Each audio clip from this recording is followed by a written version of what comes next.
Oke, assalamualaikum warahmatullahi wabarakatuh. Selamat pagi anak-anak ibu semua. Apa kabarnya hari ini? Semoga Ananda selalu sehat walafiat ya. Di tengah masa pandemi seperti ini, niat belajar Ananda jangan pernah surut ya.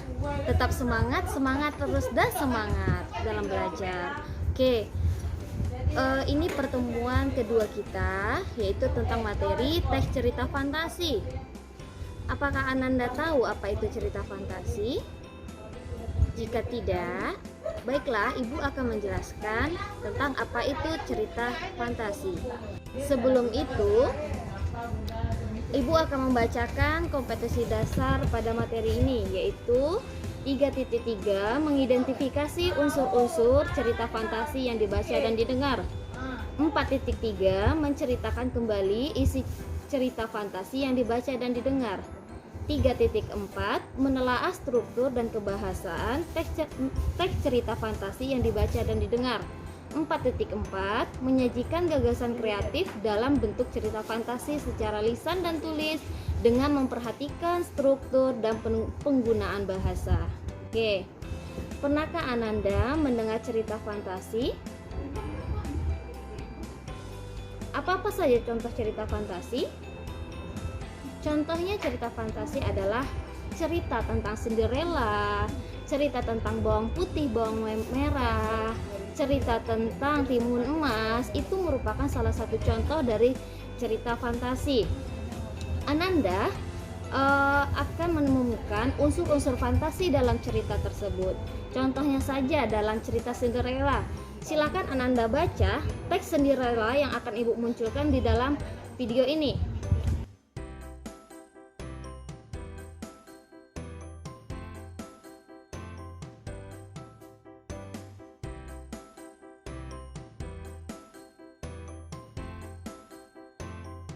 Baiklah, akan kita simpulkan apa itu cerita fantasi. Cerita fantasi adalah suatu karangan yang menuturkan, menggambarkan, atau membayangkan berbagai perbuatan, pengalaman, dan kejadian yang berupa angan-angan, hayalan, imajinasi, ataupun rekaan belaka. Jadi, yang namanya teks cerita fantasi adalah teks yang perbuatannya, pengalamannya, ataupun tokoh di dalamnya, alur ceritanya yang berupa angan-angan, hayalan, imajinasi, atau rekaan belaka dari penulis. Kita masuk selanjutnya. Apa itu tujuan teks fantasi? Tujuannya adalah untuk memberikan hiburan kepada pembaca. Dalam cerita fantasi biasanya juga disisipkan nasihat ataupun pesan moral dari pengarang. Selain pembaca terhibur setelah membaca teks cerita fantasi, pembaca akan juga mendapatkan pesan moral yang pesan moral di dalam cerita fantasi tersebut. Baiklah, kita akan memasuki ke pembahasan selanjutnya, yaitu tentang jenis cerita fantasi. Jenis cerita fantasi ini ada dua ya. Yang pertama berdasarkan latar cerita, yang kedua berdasarkan kenyataan hidup sehari-hari. Berdasarkan latar cerita itu terbagi lagi menjadi 3. Yang pertama latar lintas waktu masa lampau, yang kedua latar waktu sezaman, yang ketiga latar lintas waktu futuristik atau masa yang akan datang. Baiklah, Ibu akan menjelaskan yang pertama, yaitu latar lintas waktu masa lampau. Latar lintas waktu masa lampau, cerita imajinasi ini ditulis pada zaman kerajaan. Sebelum ada pergerakan nasional, tokoh-tokoh yang di dalamnya juga terdapat pada masa lampau, bukan tokoh-tokoh yang ada pada masa sekarang. Begitu juga dengan latarnya biasanya berupa kerajaan yang ada pada masa lampau.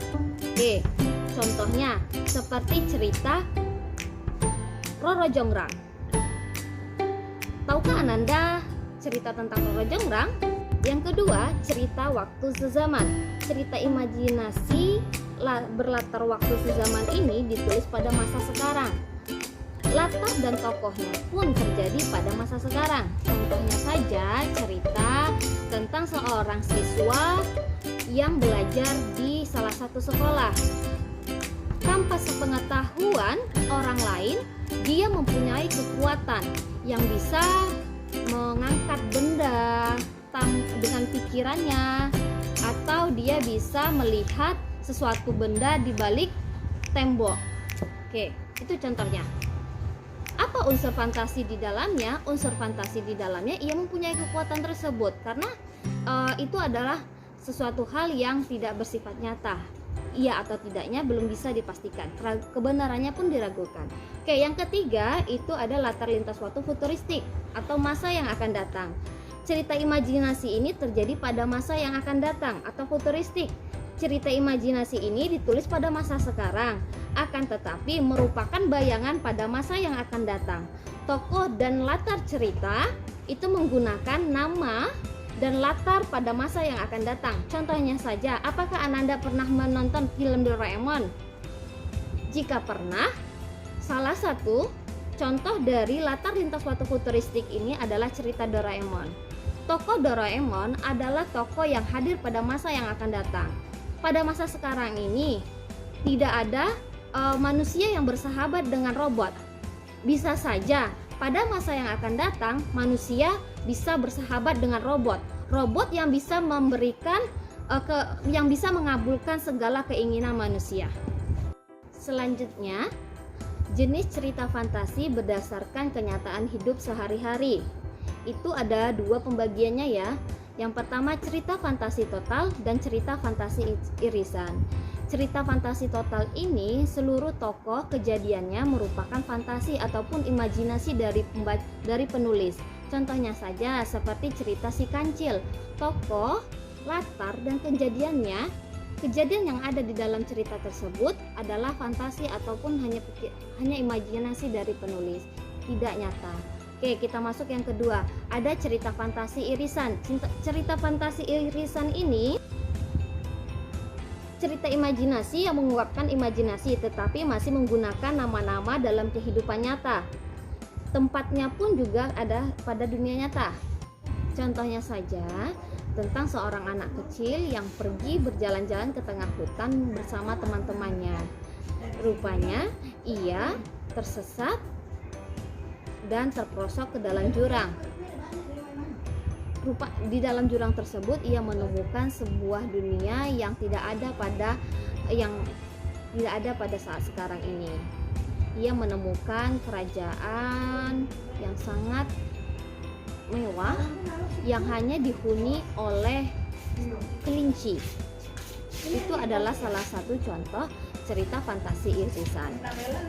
Oke, kita masuk ke ciri-ciri teks cerita fantasi yang pertama. Yaitu mengandung keajaiban, keanehan, dan kemisteriusan.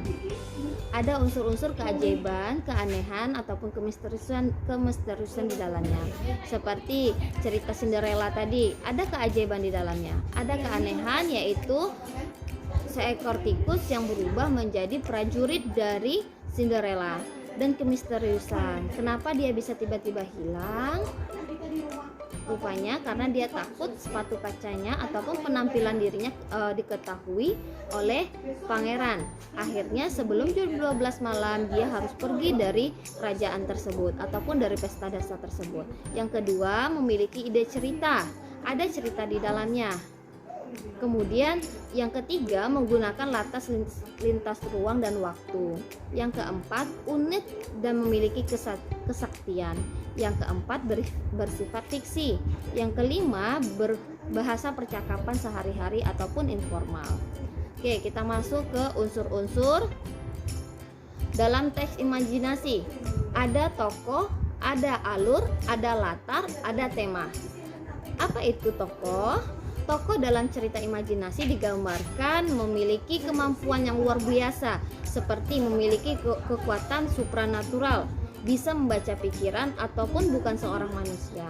Contohnya saja dalam cerita Cinderella tadi ya, ada tokoh Cinderella yang mengalami kejadian-kejadian yang tidak nyata, yaitu dia bisa berubah menjadi seorang putri yang sangat cantik dengan pakaian yang sangat indah, padahal dia adalah seorang anak tiri atau yang disuruh ibu tirinya untuk membersihkan rumah. Jadi dia tidak mungkin memiliki pakaian yang sangat indah seperti yang dipakainya pada malam pesta dansa tersebut. Selain itu, adanya ibu peri. Ibu peri adalah tokoh yang tidak nyata. dia memiliki kekuatan supranatural. Makanya cerita Cinderella itu disebut dengan cerita fantasi. Selanjutnya ada alur. Alur merupakan jalan cerita dari sebuah cerita. Dalam cerita imajinasi, alurnya sama dengan teks narasi lainnya, yaitu ada alur maju, ada alur mundur, dan ada alur campuran. Alur maju, semua kejadian yang terjadi di dalamnya diurutkan secara kronologis dari awal, tengah, dan akhir, diceritakan secara berurutan. Sedangkan alur mundur ataupun non konvensional, kejadian di dalamnya diceritakan dengan membayangkan masa lalu dan diakhiri dengan yang terjadi pada masa sekarang. Sedangkan alur campuran diceritakan secara bolak-balik, bisa maju, bisa awal duluan, bagaimana awal mulanya, kemudian balik lagi ke pada saat sekarang, dan balik lagi kepada masa lampau, balik lagi pada saat sekarang. Selanjutnya yaitu tentang latar. Latar merupakan landas tungku cerita yang menyarankan pada latar tempat, latar waktu, latar sosial. Latar cerita fantasi yang digunakan biasanya merupakan rekaan pengarang. Contohnya saja seperti cerita Cinderella tadi. Latar tempatnya adalah di suatu kerajaan yang tidak tahu kita di mana kerajaan itu, dan itu benar ada atau tidak kita tidak bisa mengetahuinya. Selanjutnya yaitu tema. Tema merupakan ide cerita. Dalam cerita Cinderella tadi, ide ceritanya adalah tentang seorang anak yang disiksa oleh ibu tirinya, kemudian ia bertemu dengan seorang pangeran dan kehidupannya pun berubah menjadi bahagia akhirnya. Tema dalam cerita fantasi biasanya bersifat fantastik, imajik, dan futuristik. Baiklah, sampai di sini dulu penjelasan dari Ibu. Jika ada kesalahan Ibu mohon maaf. Wassalamualaikum warahmatullahi wabarakatuh. Bye bye.